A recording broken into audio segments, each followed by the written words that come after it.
What's up internet, here we go again. Kali ini kita akan membahas alur sebuah film yang berjudul.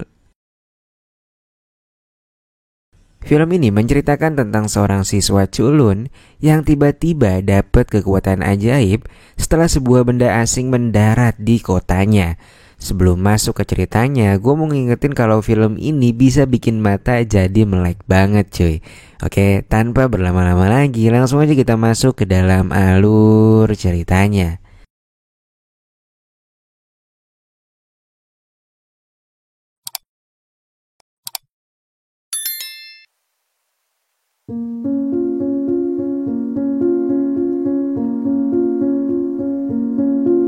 Film dimulai dengan memperlihatkan seorang pemuda bernama Yoshi.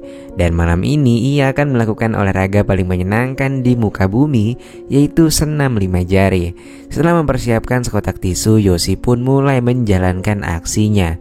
Diketahui Yoshi terobsesi dengan seorang wanita yang dulu pernah berbicara dengannya. Dan dulu yang dimaksud itu adalah ketika dia masih berada di dalam kandungan cuy. Jadi saat sedang melakukan pemeriksaan, ibunya Yoshi ngobrol dengan seorang ibu yang lain.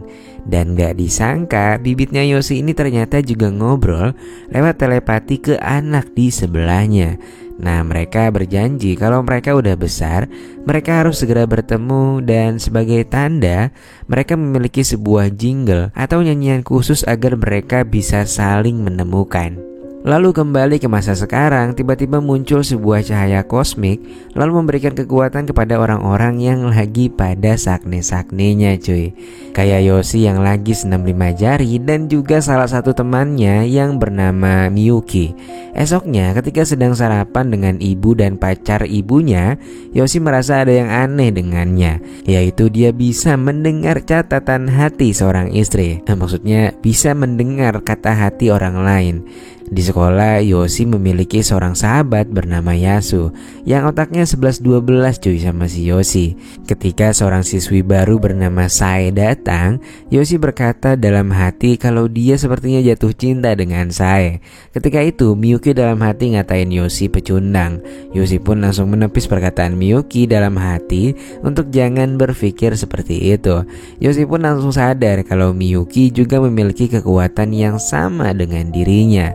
Scene kemudian berpindah, terlihat Profesor Asami dan asistennya yang bernama Akiyama. Dan ternyata Akiyama juga mendapatkan kekuatan tadi malam dengan bisa meramal masa depan seseorang hanya dengan menatap ke arah gunung kembarnya. Di sisi lain, Yoshi yang kebingungan memilih untuk membeli buku yang membahas ilmu telepati, telekinesis, teleportasi, dan ilmu-ilmu supranatural yang lainnya. Di waktu yang sama, ia melihat sebuah majalah yang melayang.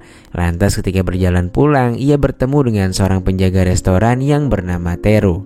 Ketika di dalam restoran milik Teru, Yoshi melihat majalah yang tadi terbang sendiri. Akhirnya Teru pun bercerita kalau ia memiliki kekuatan telekinetik dan ia dapat mengangkat benda tanpa disentuh. Keesokan harinya, Yoshi mendengar suara hati temannya yang bernama Enomoto yang ingin masuk ke toilet wanita.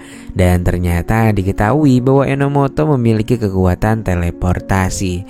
Gak beberapa lama kemudian Profesor Asami datang dan menarik Yoshi serta Miyuki. Dia berniat untuk mengumpulkan orang-orang yang memiliki kekuatan super atau disebut dengan istilah ESP. Setelah berhasil mengumpulkan beberapa orang, di sini seorang siswa bernama Yabe ternyata memiliki kekuatan yang dapat melihat secara tembus pandang cuy. Profesor mengatakan bahwa mereka harus menjadi pahlawan karena pasti akan ada orang yang memiliki kekuatan seperti mereka dan menyalahkan kekuatannya itu. Gak lama kemudian Sae muncul dari kamar dan terungkaplah bahwa ia adalah putri Profesor Asami. Scene kemudian berpindah ke rumah seorang nahkoda bernama Akiko. Dia ternyata juga memperoleh kekuatan ajaib yang bisa mempengaruhi psikologi seseorang. Akiko adalah seorang les biola dan dia mengalami kesulitan dalam mencari kekasih. Nah, karena semuanya mengabaikannya, Akiko pun menyalahgunakan kekuatannya dengan menghipnotis seseorang yang dia pilih dan kemudian dimanfaatkan untuk kesenangan pribadinya. Malam harinya, Profesor Asami Akiyama, seorang detektif dan juga reporter, datang ke sebuah sekolah untuk memeriksa tumpukan boneka Barbie yang muncul secara tiba-tiba di kelas mereka. Dan Profesor Asami menyimpulkan bahwa seseorang telah menyalahgunakan kekuatan ESP dan menginstruksikan untuk merahasiakan kejadian ini kepada Yoshi, Teru, dan yang lainnya agar mereka pada nggak panik. Keesokan harinya, seorang guru baru bergabung dengan sekolah Yoshi. Dia adalah wanita asal Amerika keturunan Jepang bernama Mia Polnareff. Dan dalam interaksi pertamanya dengan para siswa, ia menyampaikan pidato yang penuh semangat. Dia berkata bahwa bumi sedang dalam krisis dan orang-orang kehilangan harapan. Oleh karena itu, setiap orang harus saling merangkul agar dipenuhi dengan cinta. Setelah beberapa saat, Polnareff pun menghampiri Yoshi dan menatapnya, kemudian meletakkan tangannya di kening Yoshi. Polnareff ternyata juga memiliki kekuatan dan dia bisa membaca sebuah ingatan. Polnareff mengaku bahwa dirinya adalah gadis yang selama ini dicari Yoshi, dan setelah itu dia pun pergi bersama kedua asistennya. Di scene selanjutnya di rumah Akiko, sekelompok siswi berseragam muncul dari mantra Akiko. Mereka kemudian pergi dengan menaiki sebuah getek, lalu terlihat Akiko yang berada di tepi sungai dan meniupkan bubuk misterius ke seluruh kota. Dan ternyata warga di seluruh kota juga terkena dampak dari bubuk yang ditiup Akiko. Selanjutnya, sekelompok gadis mengadakan demo di depan balai kota dan menuntut agar menggratiskan Oyo untuk melakukan perpus rengan duniawi, serta industri perfilman yang kakek Sugiono juga harus dilegalkan. Profesor Asami dan Polnareff kemudian tiba di balai kota. Akiko sebagai pemimpin pengunjuk rasa mengungkapkan agar mereka segera mengabulkan tuntutan para pengunjuk rasa. Di saat itu tiba-tiba seorang wanita misterius muncul dan menghapus mantra Akiko, dan seketika para pengunjuk rasa berubah menjadi boneka Barbie. Wanita misterius itu pun menghilang sebelum memperkenalkan dirinya kepada Profesor Asami dan juga Polnareff. Dalam waktu singkat seluruh kota pun lepas kendali dan semua tiba-tiba terobsesi dengan perpus rengan duniawi. Sementara itu Yoshi tengah termenung di sebuah taman. Lantas gak lama kemudian saya muncul dan berlari ke arah Yoshi. Saya kemudian melambaikan tangannya sembari menyanyikan jingle yang sama seperti yang dulu saat mereka berada di kandungan.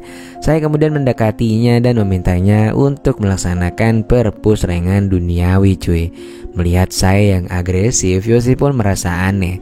Lantas tiba-tiba si wanita misterius itu datang dan langsung mengubah saya menjadi boneka Barbie. Gak berselang lama, Profesor Asami dan yang lainnya juga tiba di taman. Wanita itu pun memperkenalkan dirinya yang bernama Julie, seorang ESP yang berasal dari kota Dulut. Nah, jadi Dulut itu pernah bernasib sama seperti kota ini cuy. Dan hanya Julie lah yang selamat karena semua ESP di sana tuh pada dimusnahin cuy. Julie datang jauh-jauh ke Jepang untuk mencegah terjadinya tragedi mengerikan yang sama seperti yang ada di kota asalnya saat itu. Di sisi lain, seorang detektif mengatakan pada profesor bahwa Akiko menculik saya dan beberapa temannya di rumahnya. Asami pun lantas segera membuat rencana dan meminta Yoshi untuk menyamar jadi seorang wanita. Sementara itu yang lainnya bersembunyi di titik yang sudah ditentukan. Nah, ketika Akiyama hampir terhipnotis, ia segera berbalik dan lebih dulu menjulurkan gunung kembarnya untuk bisa membaca rencana Akiko. Dan setelah selesai, Akiko pun langsung segera pergi dari sana. Lantas Akiyama mengungkapkan kalau Akiko menuju ke balai kota. Tanpa membuang waktu, Profesor Asami dan yang lainnya pun langsung menuju ke balai kota. Dan di sana mereka pun menemukan semua orang yang disembunyikan Akiko dan sedang dalam keadaan pingsan. Mereka juga menemukan Sae yang udah diduplikasi sama Akiko jadi 3. Yabe mengatakan bahwa semua Sae yang ada di depan mereka adalah palsu. Beberapa saat kemudian Akiko muncul bersama beberapa orang yang udah diduplikasi sembari memanggil nama Yoshi. Julie bertindak cepat dengan menghapus mantra Akiko dan mengubah mereka menjadi boneka lagi. Bu Guru Polnareff kemudian langsung membawa Yoshi ke dalam gedung dan mengawalnya ke tempat aman. Namun ternyata tempat aman itu ada 3. dan 2 lainnya berisikan Sae dan juga Miyuki. Nah, di sini Miyuki mulai menyanyikan jingle rahasianya. Yoshi pun kaget karena ternyata selama ini wanita yang dicarinya adalah Miyuki. Miyuki mengatakan pada Yoshi bahwa dialah yang sudah membuat janji untuk bertemu setelah mereka dewasa. Mereka pun akhirnya menangis bahagia. Namun gak berselang lama, Polnareff ikut nimbrung dan dia mengatakan bahwa dialah yang sebenarnya mengajarkan nyanyian jingle rahasia itu kepada Miyuki. Sementara itu, Profesor Asami dan yang lainnya mengubah semua pasukan Akiko menjadi boneka dengan bantuan Julie. Dan Profesor pun akhirnya menyimpulkan bahwa Akiko sebenarnya adalah bawahannya Polnareff cuy.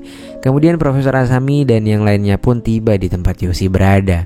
Polnareff lantas berkata bahwa tujuannya melakukan semua ini adalah ingin menghilangkan orang-orang yang serakah dan lain sebagainya. Julie kemudian mendekat dan mencoba memurnikan jiwanya.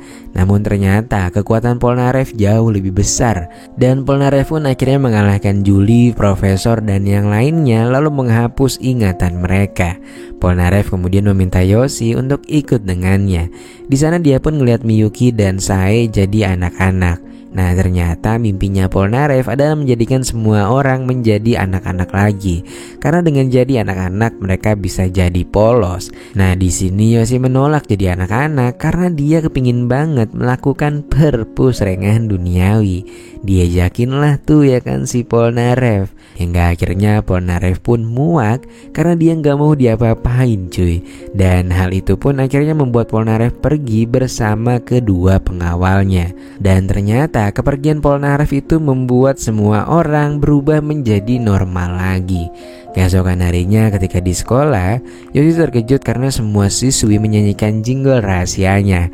Film pun ditutup dengan sebuah narasi yang menceritakan bahwa dulu Yoshi ternyata selalu menyapa semua bayi perempuan dong anjir. Dan setelah itu film pun selesai.